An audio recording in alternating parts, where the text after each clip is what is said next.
C'est la nouvelle attraction donc, du rap ivoire versus féminin. Elle essaie de remettre au goût du jour de vieux classiques, en tout cas des classiques ivoiriens musicalement parlant, qui ont marqué des générations. Son sample de Zoblazo de Mewé fait un carton en ce moment. Mais bien avant, il y a eu Matiko de Chantal Taïba et encore qui Flagrant délit de Ziki.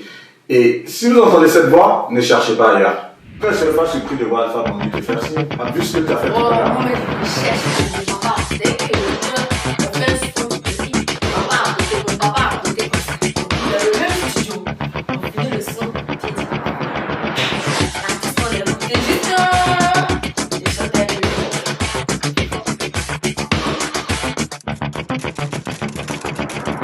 Là, à l'instant, elle veut improviser un truc là. Vous voyez déjà le petit sourire juvénile qui sort, elle n'a que 17 ans. Mais en tout cas, le temps est donné. Allez, donne-moi quelque chose. Je vais vous faire Fanta Diallo, voilà, de mon papa Alpha Blondy. Je suis grande fan de lui. Donc elle dit, si, ils sont malos, ils sont malos. Font semblant qu'on est la priorité, c'est décevant. Font semblant qu'on est la priorité, c'est décevant les gars là. Si, ils sont malos, C'est dis-moi plus ça s'applaudit. Vous avez vu? Ça c'est improvisé, hein. C'est même pas un truc qu'elle a préparé. Je lui ai dit, moi Steve, avant de t'annoncer, s'il te plaît ma grande, tu me feras un truc, franchement. Et elle m'a dit, ok. En quelques secondes, regardez ce qu'elle a produit. Comment vas-tu ma grande? Je vais super bien et toi? Waouh. C'est où tu tires toute cette inspiration? En vrai, je pense que c'est mon équipe. Donc moi, je me suis investie dans la recherche par rapport aux anciens sons. Donc je me suis intéressée à ça il y a à peine un an pour voir comment ça se passe et tout. J'étais fascinée par le fait qu'ils n'aient pas des autotunes, des grosses machines aujourd'hui. Et ils arrivaient à produire du son, du bon son. C'était bien mixé. Donc moi, je me suis intéressée à ça et je me suis investie dedans. Et aussi, je vis en France. Et c'est aussi une manière de représenter mon pays ici, en France, qu'ils découvrent de nouvelles sonorités, pas que du Francis Cabrel ou bien voilà quoi. Il y a Mewé aussi, il y a Deza XXL, voilà quoi. Donc, je m'inspire de ces personnes-là qui ont marqué la musique ivoirienne et qui, je pense, ont beaucoup à apprendre. Quand on réutilise leur son, on voit que ça nous apporte beaucoup de choses dans la musique. Voilà. Et pourtant, on ne peut pas dire que tu as été influencé par ces genres musicaux, d'autant plus que tu n'as que 17 ans. Non, pas du tout. Pas du tout. Mais je pense que c'est papa qui a fait. Donc, papa qui écoute les sons de son époque et tout ça. Et plus tu écoutes, ça reste dans ta tête. Tu sais pas ce que c'est, mais tu comprends pas fort. S'il écoute par exemple du Bob Marley, tu comprends pas les paroles. Mais tu vis la chanson, tu ressens la chanson. Donc voilà. C'est un peu ça quoi. Papa, il écoute quoi? Beaucoup plus comme chanson, comme musique. Je vais la chanter, va où il est là. Là, moment là. Tu restes de lui? Ou bien Ala, Thérèse? Tous les gars, ils écoutent du Bob Marley, ils écoutent Mewé. Alpha Blondy beaucoup, parce que c'est un homme qui a de l'écriture, c'est ce qu'il dit. Donc il défend des causes, donc voilà quoi. Il est très investi dans ce genre de chansons, donc moi c'est ma culture qui est là quoi. Tu vois, à ton âge, franchement, faire une telle lecture, sincèrement, c'est assez surprenant parce que pour la génération que tu incarnes, on va dire ça comme ça, c'est plus du couplet de calé, c'est plus des onomatopées, c'est plus l'ambiance. Ouais. Mais comment est-ce que toi, tu peux te sentir aussi à l'aise dans un tel univers, musicalement parlant? Personnellement, bon, le couplet décalé, on peut pas dire que c'est pas de la bonne musique, ça nous a fait danser aussi, mais je me dis que, enfin, comment dire, j'ai oublié la question, putain. Non, j'ai oublié la question. Non, mais lâche-toi, hein. J'ai oublié la question. Non, en fait, la question est retournée dans ma tête, bam, ça a disparu. T'inquiète, moi, Steve, je vais te rafraîchir un peu la mémoire. Je t'ai dit justement, comment est-ce que ça se fait que est-ce que tu peux être à l'aise dans de tels univers musicaux que tu reprends à ta façon? Bah oui, parce que, comme j'ai pu le dire déjà, je trouve beau comment les parents ont vécu leur époque avec la musique là. Je trouve tellement... C'est tellement une belle époque, ils n'avaient pas les problèmes de la jeunesse, les téléphones et tout ça. Et tu vois, le genre de musique qu'ils écoutaient, ils devaient danser vraiment d'une manière sur les sons là. Donc moi, je me sens à l'aise parce que c'est du bon son déjà. On ne peut pas se dire que c'est du bon son. Et quand j'écoute, comment dire, encore une fois, j'apprends de ce qu'il nous propose. j'apprends de ce qu'il donne à la musique. Et je trouve que dans beaucoup de choses qu'on fait aujourd'hui, ça vient un peu de là. Donc je suis obligée de repartir à la source. Et puis un peu, peut-être que, voilà, quand il y a rentré dans la modernité. Bon, je suis déjà dans la modernité vu que je m'approprie les sons. Et voilà quoi. Justement, une telle maturité peut être la résultante de ton vécu, quelque part, non? Je pense que c'est plus le fait d'être investi à l'école. Parce que être un bon élève ou une bonne élève, c'est important. Pourquoi? Parce que tu es curieux déjà. Tu es curieux, tu vas apprendre encore plus que ce que tu sais déjà. Et c'est cette curiosité qui me permet donc là de rentrer dans l'univers des anciens, pouvoir apprendre et pouvoir reproduire en fait ce qu'ils font aujourd'hui, dans mon époque. Montrer aux jeunes comme moi qui ne connaissent pas forcément, leur permettre de découvrir en fait la musique d'avant. Sincèrement, j'ai pas eu tort d'être un de tes fans, hein. Je le dis ouvertement, parce que sincèrement, voir comment est-ce que tu abordes de tels sujets, cette réminiscence à laquelle tu invites un peu les jeunes, de pouvoir s'approprier, on va dire, des valeurs anciennes, Oui. et partant des musiques et des textes et des messages qui sont donnés, pour se dire, bon, c'est de ça qu'on doit se servir pour se projeter. Sincèrement, chapeau quoi. Merci beaucoup. Non mais chapeau, chapeau. Merci beaucoup. Tu as grandi où, ma grande? Alors moi je suis d'Abidjan Sud, de Port-Bouilly. J'ai grandi à la City, derrière, voilà, vers l'aéroport. Voilà où j'ai grandi. Ah ouais. Ouais, j'ai grandi là-bas et voilà quoi. Quand tu étais petit, tu étais attiré par quoi? La danse. Moi j'ai dansé toute ma vie. Et c'est que quand je suis arrivée en France que j'ai arrêté de danser. J'ai dansé toute ma vie auprès de Danny Blue. Donc il a fait bloquer ta disque que j'ai repris avec King Lexus. Ok. Voilà. J'ai dansé avec des grands du quartier où on faisait du rap et tout ça, voilà quoi. Donc le rap, tu le découvres très tôt, hein, à quel âge pratiquement? Je dirais, je ne m'intéresse pas forcément, mais étant donné qu'on était branchés sur Trash Urban, et Trash Urban passait tous les gros titres rap à l'ancienne. Et moi, mon grand frère, mon aîné, était rappeur. Donc moi, j'entendais, je voyais qu'il grattait et tout ça. Et moi, j'étais là, j'écoutais, mais je ne m'étais pas forcément intéressée à ça. Moi, c'était plus la danse, seulement la danse.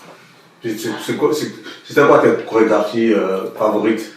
Couper les carrières sur du Serge Beno, Arafat toujours. À son âme, voilà, Arafat, c'était vraiment celui dont on s'inspirait. Tout le monde s'inspirait dans le quartier, voilà. Et Serge Beno.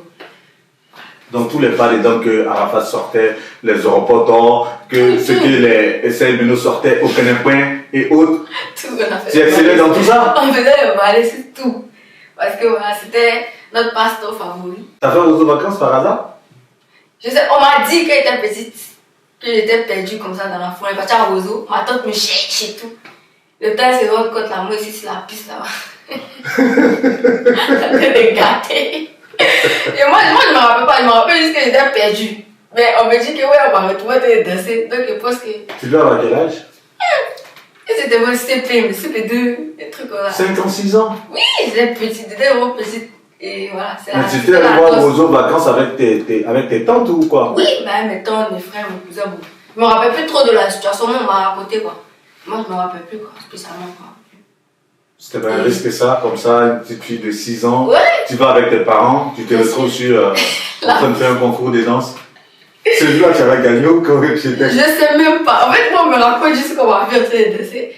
Tout le monde panique, mais elle est où? Parce qu'au quartier, on m'appelle Nolou. Elle est où Nolou? On sait plus, elle est partie où? Comment t'appelles le quartier? Nolou. Nol. Nolou. Ça, Nolou. c'est mes parents bêtés qui m'appellent Nolou. Ça veut dire quoi, Nolou? Je sais pas. C'est l'abrégé de Nolwenn, qui est mon prénom. C'est ton prénom. Ok, donc Nolou se retrouve là, comme ça, à danser, à l'insu de sa tante. Comme d'habitude. Comme d'hab, mais est-ce que ça t'a pas poussé ça à te dire j'ai envie d'intégrer un groupe pour faire Roseau vacances? Pas du tout. Moi, j'étais pas dans cette optique. Moi, j'étais juste fascinée par le fait qu'ils dansent. On dansait déjà au quartier, on avait notre groupe. Voilà, quand il y avait les baptêmes et tout, on dit bon, aujourd'hui, on veut prendre le logo, donc les amis, on se bouge. On va danser, si on peut gagner la petite pièce et tout. Bon, on se suffisait. On se suffisait bien évidemment avec la famille, papa travaillait, tout le monde était bien. Mais on avait envie de danser, on attirait la foule. Je sais pas si nous tous on avait une étoile, mais on attirait vraiment la foule. Donc ça fait que chaque baptême, on sait qu'on est. On dit, mais où est Nolou même? Elle n'est pas là. Et même quand maman à la maison comme ça, elle a de dormir, elle entend wouh! Elle s'est réveillée, mais non, elle m'a dit, elle est dans le terrain en train de danser. C'était ça, pour ma vie, c'était la danse, j'aimais trop la danse. Tu as fait ça de quel âge à quel âge? Presque toute ma vie. Je suis fait du taekwondo, mais la danse a été vraiment jusqu'à peut-être 2016 que je suis arrivée en France. Comment ça s'appelait ton petit groupe avec lequel tu On n'avait pas de nom. Vous étiez ensemble comme ça? Celui qui est là, on le prend, ça va danser. Si on va improviser un ballet 2 jours à la veille, on improvise 2 jours à la veille, on danse, on arrive là-bas, on caque le coin, on travaille sur nous, les travaillements, puis c'est tout. Il n'y avait pas d'encadreur, rien? Si, on avait des gens qui nous apprenaient. Donc quand il y avait de grands événements, vraiment de grandes fêtes de quartier comme Noël par exemple, avec Tonton, on fait un big up à Tonton Billy. Donc Tonton Billy venait nous chercher, on se mettait sur une dalle, puis on apprenait les pas et tout, bien coordonné, bien carré et tout. Et comme on savait qu'on attirait la foule, les fêtes de Noël, ils disaient que voilà, les enfants vont danser, donc venez voir et tout. Et on récoltait nos sommes qu'on veut récolter avec la danse, quoi. C'était bien beau. Après, nous, on n'a pas fait grand chose, ça n'a pas acheté des bonbons et des biscuits et tout. Donc, justement, la plus grosse somme que tu as gagnée lors de ces exécutions sommaires, là, musicalement parlant, c'était combien? C'est pas 15 000 même. Ah, c'est beaucoup quand même, hein? 15 000 francs, c'est pas? Moi, c'est 15 000. Dans un mariage comme ça, on est parti avec un rappeur du quartier. Donc, il nous dit que les enfants, venez, on partit et tout. C'est comme ça qu'on est parti. Et puis, les papas de la fête ont aimé vraiment, comme on dit, on a tiré l'œil. Donc les papas de la fête sont venus à les enfants. Okay. On a reparti 5 000, puis l'artiste peut m'appeler. Ça me fait. Donc voilà, bon, c'était une vie d'enfant, quoi. On s'amusait. Tu as parlé de tonton Billy tout à l'heure. Quand il te voit aujourd'hui, qu'est-ce qu'il te dit? Il crie dans l'eau, non, ouais, dans l'eau, et ça. Il est content parce qu'il voit que je suis rentrée dans un autre univers complètement, mais c'est toujours la même personne en fait. Quelqu'un qui aime ce qu'elle fait ça pour s'amuser, voilà. Et quand il me voit, il est fier de dire ah, mais elle là, c'est mon élève de danse, c'est ma danser. Même quand Danny Blue me voit, ah, elle là, vraiment, c'est ma petite, c'est ma fille et tout. Voilà, il est fier et moi je suis contente que ce soit toujours mon tonton, comme voilà, dans la vie de tous les jours. En tout cas, ça fait tellement plaisir de te voir ainsi évoluer. Tu arrives en France en 2016. Oui, aujourd'hui, en 2021, ça fait 5 ans. C'est à quel moment tu t'intéresses véritablement à la musique? C'est en 2019, si je me rappelle. Juste 2 ans derrière. Je dirais 2019 parce que j'ai commencé à faire les vidéos en 2019. Oui, parce que tu faisais des vidéos aussi d'humour. Oui, je faisais des vidéos d'humour et tout ça. Et je dirais, c'est là que je me suis intéressée à la musique. Faire des vidéos drôles et des vidéos musicales et tout ça. Et c'est... Je me rappelle plus trop de la date, mais je crois que c'était en janvier 2020 que je suis rentrée la première fois au studio avec Mr. Billy, donc qui m'a repéré. Il avait une vidéo de moi et tout, un petit freestyle et tout. Il dit, mais cherchez-moi la petite, je sais pas c'est qui? Mais elle attire mon attention. Et les gens ont commencé à m'envoyer plein de messages, ont commencé à me dire, ah, mais Mr. Billy te cherche, on sait pas, tu es où, tu fais quoi et tout. Et il m'a envoyé un message, j'ai répondu, le feeling est passé comme ça. Je suis rentrée dans la musique, on a fait la première séance studio et je me rappelle que le premier son que j'ai fait, c'était Leke, qui est sorti en freestyle. C'est ça. Et c'est pour moi, c'était symbolique de sortir ça, il ne faut pas garder ça dans l'armoire. Parce qu'en ce moment, même si vous écoutez Leke, les gens pensent que ça faisait longtemps que je savais rapper, je ne savais rien faire. C'est-à-dire que j'avais les capacités, mais il fallait encore les développer. Donc voilà comment je suis rentrée dans la musique et petit à petit, j'ai appris les codes, il m'a montré un peu comment placer les trucs, comment m'organiser, c'est quoi des temps, c'est quoi des... Voilà, il m'a appris la musique, on va dire. C'est ensuite de ça que tu décides d'enregistrer ton tout premier album, ton EP de 8 titres, oui, qui est Aya de Didier V. Oui, Aya de Didier V. Où on retrouve des classiques comme Matico, comme Deli, Zoblazo 225. Raconte-nous l'histoire de cet enregistrement inédit où tu te dis, bah, cette fois-ci, Mosti, tu es engagé pour une carrière musicale, donne tout ce que tu as à donner. Les moments où tu as écrit, comme ça, ouais, ton EP, ouais, où tu as écrit tes pièces, où tu as fait tes réadaptations, raconte-nous un peu l'atmosphère autour de ça. En fait, je dirais que c'est parti du fait que, en fait, on avait tous eu la même idée. Parce que moi, je savais pas c'était quoi les samples. Et j'ai dit, ah, je veux reprendre tel son et tout. Il m'a dit, ça s'appelle un sample, oui. Mais ça s'appelle un sample et tout ça. J'avais déjà fait ça avec King Lexus. Et c'est à partir de là que j'ai véritablement commencé à m'intéresser à ça. Donc, après ça, maintenant, on rentre dans la compo. Donc on composait Matiko et tout ça. Et on poste sur les réseaux sociaux et on se rend compte qu'il y a un engouement autour. Et on a tous eu la même idée, moi c'est pas dit que pas falloir qu'on fasse un projet typiquement simple. Et un jour comme ça, Alain Nibélé, qui est mon producteur et manager, lance la bombe comme ça. On va pas faire un projet et tout, que simple ivoirien, les anciens sont ivoiriens et tout. On se regarde tous en mode, on a tous eu la même idée, mais on sait pas comment on allait aborder ça et tout. Et c'est de là que on compose ensuite, faut danser, il fait le beat et tout. Moi je pose, j'avais ressenti ce son-là. Vraiment je l'ai vécu parce que j'aimais mes beats. Je l'ai ressenti. Et les autres beats, ce sont des beats que BI avait depuis 2015, 2014. Et personne n'a eu la vision d'utiliser ça pour faire quelque chose. Et comme Dieu sait faire les choses, on s'est rencontrés au bon moment. Et moi, dès que j'ai écouté, je dis, non, mais toi, tu es un génie. En fait, Dieu t'a donné la vision. Il fallait juste quelqu'un comme moi que tu allais récupérer, mettre la personne sous ton coude. Et c'est comme ça que ça s'est passé. Il m'a envoyé les beats. Moi, j'écoute et tout. Je dis, comment il va faire ça? C'est une rafale de beats, mais ils sont tous bons. Et c'est comme ça qu'on s'investit un peu.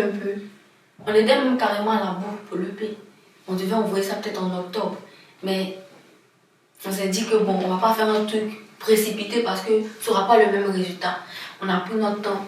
À chaque fois que je partais au studio, peut-être un son, faire un son. Mais je prends mon temps pour bien travailler le son. Et c'est comme ça que c'est parti. On a fait le travail et tout. On a mis vraiment l'accent sur la com, sur le visuel, comment ça allait rendre. Parce que pour nous, l'artiste, c'est pas seulement sa musique, son talent. Il y a l'image. Pour moi, l'image, c'est 50% de l'artiste, déjà pour moi. Et on a travaillé l'image, on a travaillé tout pour que le résultat, dès que les gens voient, se disent, attends, il y a quelqu'un qui arrive là. Et elle commence à s'imposer déjà avec l'image. Et c'est déjà incroyable. Déjà, premier visuel, premier EP, c'est incroyable. On voulait rentrer dans ce mood-là. Et on a envoyé, on a bouclé tout. Ça a donné ce que ça a donné. Que du travail, quoi. Toi, tu reçois les beats. Oui. Les différents textes, est-ce que toi tu les écris ou c'est toi seul? Tu les écris ou tu les écris? Mes textes, comme Béhi m'a toujours dit, il ne veut pas trop tailler le diamant brut. Il sait que je peux écrire. Et moi, une autre de mes passions, c'est déjà l'écriture. J'écris beaucoup, j'ai mes petits livres à la maison, voilà. Et il m'a dit, je veux pas, à part quand il y a des mots ou des trucs qu'il trouve mal placés et tout, il essaie de les déplacer, remplacer et tout, pour embellir le tout. Mais il m'a jamais aiguillé sur un texte. C'est-à-dire que, enfin, il m'aiguille, mais il ne travaille pas avec moi le texte. T'as jamais mis dans un moule. Voilà, il me dit, voilà, fais ça. Il te laisse t'exprimer. Voilà, il me fait limite les top lines. C'est-à-dire qu'il fait des mélodies et tout. Si je me reconnais dedans, je m'approprie la top line et je fais un truc. Et c'est comme ça qu'on travaille en équipe, en fait. Si par exemple j'ai besoin de quelque chose, j'appelle King Lexus ou j'appelle D14. Donc c'est un groupe qu'on appelle la Jet Set. Donc avec Alain Nibélé, Mr. Béhi, King Lexus, Mr. Luck, D14. Le jour que j'ai besoin de quelque chose, que j'arrive pas à trouver une mélodie, j'appelle un autre, il vient au studio directement, il me fait des top lines. Et c'est comme ça qu'on fonctionne, on s'entraide. Et voilà le résultat aujourd'hui. Tout à l'heure, tu as dit quelque chose qui m'a interpellé. Tu as dit, lorsque le BI t'a fait écouter les différents beats, tu t'es dit, mais attends, le mec, apparemment, tu t'es fait tout ça. Mais tu l'as fait tellement, avec tellement de naturel, que limite, on n'aurait pas pu faire ces beats pour d'autres personnes. Oui. Où tu trouves cette facilité, tu vois. Et même, tu parlais d'image, cette petite nonchalance que tu as dans l'exécution de tes tests, dans tes manies, dans tes gestuels. C'est où tu trouves pour les beats, c'est quoi le secret? Pour les beats et comment je les aborde, je dirais que c'est la connexion avec Béhi. On ne se parle même pas pour se comprendre. C'est-à-dire que, limite, je vais vous dire, un doc, c'est-à-dire qu'il a fait les beats qui devaient être pour Fireman. Donc un rappeur ivoirien. Il fait de la zigay trap. Il a fait des beats pour lui. Et le rappeur n'a jamais utilisé les beats. Et moi, il me fait écouter et ça rentre direct. Est-ce qu'il tape direct dans le mot? Je ne sais même pas comment il a fait. Après, le naturel, comme on dit, c'est naturel. Enfin, je me dis que ça y est en moi, c'est comme ça. quand je vais aborder mes trucs, je sais que en fait, le but c'est de se distinguer. Quand on entend ma voix, on sait que c'est Vosti qui chante dans la chanson. Et je veux pas ressembler à tout le monde. Donc c'est-à-dire que quand moi je pose mon truc, je joue avec ma voix, je sais que ma voix elle est aiguë, donc je vais adapter ma voix au beat. Je joue avec mes textes, je sais que quand je vais adapter tel fleuron, on dit mais ça c'est moi aussi qui rappe. Même sans. Ça, ils vont dire mais là, et c'est pas c'est qui, mais les deux ont entendu sur Zo Blazo, faut danser là-bas, tu vois.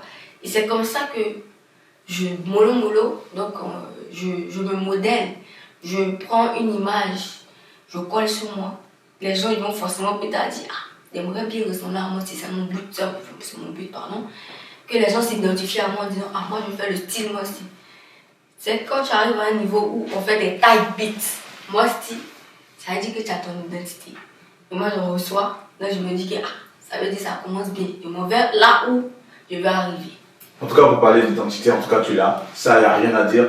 Zo Blazo, avec Mustela, que vous avez fait Moumamou. Ouais. Et il y a eu Oiseau de DJ Delors que j'ai écouté en esprit. J'ai vu un peu les clips en esprit avec Alain Negbé, Matiko, Deli de Zike. Lequel de ces différents beats, en tout cas, lequel de ces différents tests, toi, te prend au trip?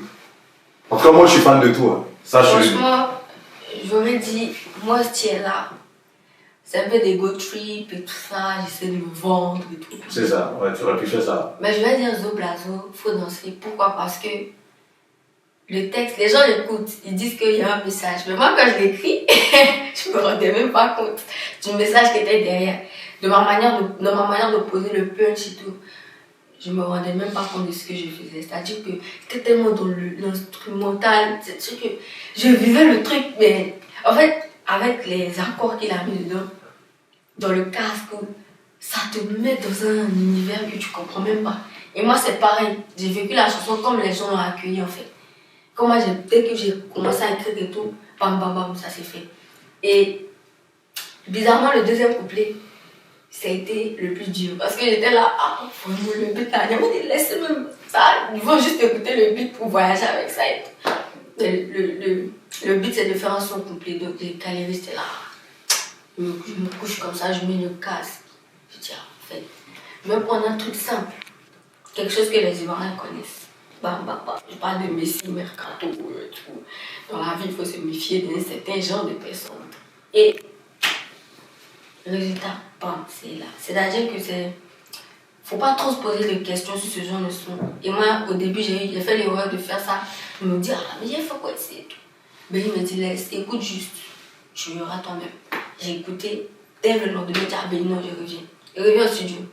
Faut que je pose mon deuxième couplet. Bam, j'ai posé, fini. Et c'est vraiment le son que j'ai vécu. C'est-à-dire que c'était dans mes veines même. Tu l'as senti? Ouais, j'ai senti. Et moi, c'est là aussi parce que c'est une manière de dire voilà, j'arrive dans le game, accueillez-moi, acceptez-moi comme je suis, donnez-moi la force. Parce que où je veux arriver là, vraiment, c'est du travail. Donc voilà. Une chose avec Pierre, dès la première écoute, en tout cas, c'est une chanson qui accroche. Moi, dès que je l'ai écouté, même déjà l'extrait pour annoncer le clip, sur Instagram, je me rappelle ce jour-là, direct, j'ai envoyé un message sur votre Instagram. Malheureusement, je n'ai pas eu de retour, mais j'ai dit non, cette jeune dame, il me la faut. Il faut que je fasse net. Oh non, sérieux, je l'ai dit, je te dis de manière spontanée, parce que c'est vrai que quelque part, de par mon passif, d'abord, il y a dirigé une maison de disques quand même, j'ai une petite oreille musicale et je ne suis pas surpris, en tout cas moi, de ce qui t'arrive. Mais est-ce que toi, tu es étonné de l'élan que prennent les choses? Pas du tout. Parce que je pense que c'est la destinée des enfants de Dieu. Pourquoi? Parce que moi, dès petite, maman m'a consacré. Elle m'a dit, mon enfant là, c'est quelqu'un. Et je pense que là, les yeux des gens, elle a remarqué ça parce que les gens me regardaient différemment en fait. Ils ne savent même pas pourquoi ils viennent vers moi en fait. Tu sais, j'étais dans la poussette, les gens ne savent même pas pourquoi ils viennent vers moi, mais ils viennent vers moi, ils sont attirés par peut-être mon aura, parce que Dieu m'a donné et tout. Je ne savais pas quand. Et on m'a déjà fait la révélation comme ça, on était dans un culte. Et la femme de Dieu dit à maman, ton enfant va chanter, va faire la musique. On éclate de rire, on s'est dit, mais attends. T'avais quel âge lorsqu'on fait cette révélation? J'étais venue en vacances en 2013, donc j'avais à peu près 12, 11 ans, je ne sais plus trop. Il a dit ton enfant a chanté. Moi, je regarde ma maman, il me regarde. C'était en vacances ou parce que tu es En France. Peut-être en France, en vacances, voir maman. Okay. Donc elle me dit, on dit ton enfant va chanter, tout le monde se regarde, attends. Elle dit quoi, c'est là? Ok, d'accord. On met ça en prière, enfin notre prière. Et dernièrement, on parle avec maman, elle dit, si tu te rappelles quand... La vie est bizarre, hein? Du jour au lendemain, comme ça, tu te retrouves dans la musique. Peut-être que mon appel de chanter pour Dieu, je ne sais pas. Peut-être qu'il faut qu'elle passe par là aussi, je ne sais pas. Mais voilà comment je... En fait, je suis surprise, mais pas surprise. Surprise parce que je ne comprends pas ce qui attire le regard autant sur moi, attire les gens vers moi. Mais pas surprise parce que on m'a déjà annoncé que c'est ce que j'allais faire. C'est ce que j'allais entreprendre. Voilà dans quoi j'allais rentrer. Mais je ne savais pas quand. Et quand on te dit quelque chose, tu es petite, bon, tu oublies. C'est pas quelque chose d'important. C'est maman qui me rappelle de nous. Elle me dit, en fait, peut-être que c'était écrit depuis longtemps. Donc, faut que je vive ça. Donc, voilà. Ce qui est intéressant, malgré toute cette destinée qui est somme toute assez tracée, tu as cette envie de terminer tes études, d'aller jusqu'à... J'ai vu même lors d'un de tes entretiens où tu disais, je vais aller jusqu'à faire ma licence de droit. Je veux au moins, parce que je me dis que c'est quelque chose que j'aime déjà. Mon papa le fait et... Ton papa, il fait quoi? Il est dans le droit, donc il est juriste. Et je pense que je peux avoir ce coco qui va me permettre de réussir dedans. Et c'est un challenge parce que je me dis que les gens qui font le droit là, ils sont tellement carrés. Ils se font focus dans leur truc, dans leur vision. Ils veulent réussir le droit, ils apprennent. Et moi, je me dis que je peux être artiste et juriste en même temps. Et ce serait tellement beau. Déjà, mes parents vont dire, au moins. Et moi, c'est même pas par rapport à mes parents. Si moi, je voulais regarder mes parents, beaucoup de gens voulaient regarder les parents. Il y a des choses dans lesquelles j'allais entreprendre, j'allais pas réussir ça. Et moi, c'est par rapport à moi-même. C'est un challenge, c'est un défi que je me lance d'avoir au moins mon master 1 en droit. Malgré la musique, je sais que ça sera difficile parce que il viendra un moment où on va partir partout dans le monde et j'y crois. Mais même s'il faut continuer les cours à distance, je vais le faire parce que je me dis que il en vient de l'après. Imaginons qu'après, bon, je suis fatiguée de la musique et tout. Et que j'ai envie de travailler, d'avoir un métier stable. Il va falloir que je me dirige là-bas. Et si je n'ai pas de diplôme, je fais comment? Après, quand tu as l'argent, tu ne penses pas tellement à ça, mais j'ai envie de me dire que tu as peut-être envie d'une régularité, d'une vie comme tout le monde et tout. Et tu vas vouloir rentrer dans ce circuit-là. Et moi, c'est ce que je me dis personnellement. Voilà. Je dois avoir mes diplômes. Parce que voilà. C'est pas parce que je fais de la musique. Je suis une personne qui aime l'école.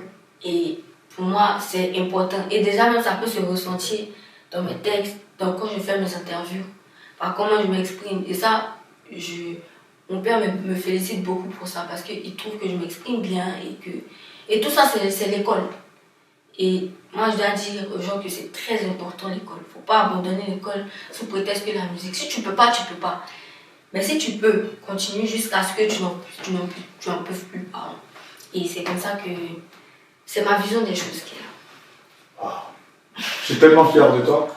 Tu restes accroché à tes convictions et malgré ça, tu disais, si on veut regarder les parents, qu'est-ce que toi, tes parents auraient voulu que tu fasses? Que je continue dans mes études. Mais je suis contente parce qu'ils ne m'empêchent pas de faire la musique. Parce qu'ils se disent que je pense qu'ils ont un maximum de confiance en moi pour mettre cette foi en moi, pour se dire que notre enfant n'a pas passé faire la musique, elle va abandonner ses études. Et moi, je ne veux pas me décevoir déjà.